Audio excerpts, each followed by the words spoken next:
It is looking more and more unlikely now that the September 10 debate between Donald Trump and Kamala Harris will go ahead. The Republican presidential candidate took to his Truth Social platform to accuse ABC News, the network hosting the debate, of being biased in favour of Harris. Joining me live is former White House Chief of Staff and now Bondi Partners consultant Mick Mulvaney. Mick, great to see you. Look, I would say that the rules have changed on Donald Trump, and he says the rules should be the same as the first one. The fact that he's complaining about it so loudly and doing so on Truth Social is really, why is he declaring his hand here?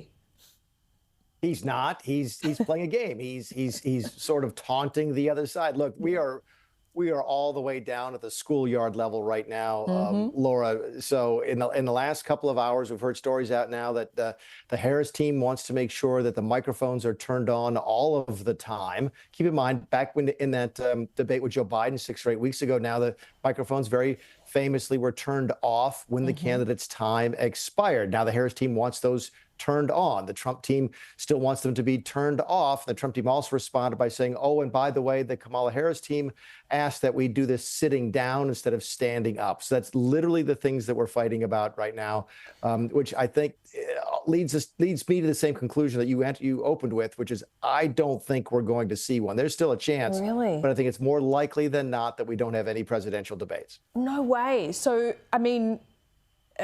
but what does that, does Trump just not care and his team just not care? They think by not doing it, it just won't hurt him at all? No, I think I think both sides are sort of on the same page. Kamala Harris is doing very well. Keep in mind, she came out of her convention last week, got a little bit of a bump. There's new polling data out tonight that we might get a chance to talk about that shows her leading in several of the swing states and has a 58% chance likelihood of winning, according to this pollster. And it's a pretty good poll. I've taken a look at it. So if you're winning, you don't want to do a poll, don't want to do a debate. I'm not sure Trump wants to do a debate because I think he sees this as more of a turnout election. He's not trying to influence any undecided voters to the extent there are any at this time. So look, it's been a bizarre election cycle. How many times have we talked about it? We've never seen anything like this. And we may well go into November without having a single presidential debate. Yeah, that's quite extraordinary, isn't it? And in this day and age, at the end of 2024, the debates don't matter so much because, my caveat is this, because very few people will watch the entire thing, but what millions of people will watch is any viral moments or mistakes that come out of those debates. So I don't think either leader would mind if they didn't go ahead, but both of them want to present it as if it's out of their hands and the other guy or other woman is making the decision. I find that really interesting. The other thing I find really interesting is Robert Kennedy Jr. pulling out of the race. That's not the interesting bit, but supporting Trump. I guess, they're both from a long line of privilege and money. Maybe that's the connection. I have no idea. Look, Robert F. Kennedy Jr. continues to be sort of an enigmatic character in American politics. When he announced this week that he was going to drop out of the race and endorse Donald Trump, he also commented that, oh, and by the way, Donald Trump had offered him the vice president slot in exchange for doing that, even hinting that that meant today and not 6 weeks ago before J.D. Vance was the vice presidential candidate for the Republican Party. So it just continues to get more and more bizarre. The bottom line is this. The Trump team seems to believe that the Kennedy team was hurting Trump more than it was hurting Harris.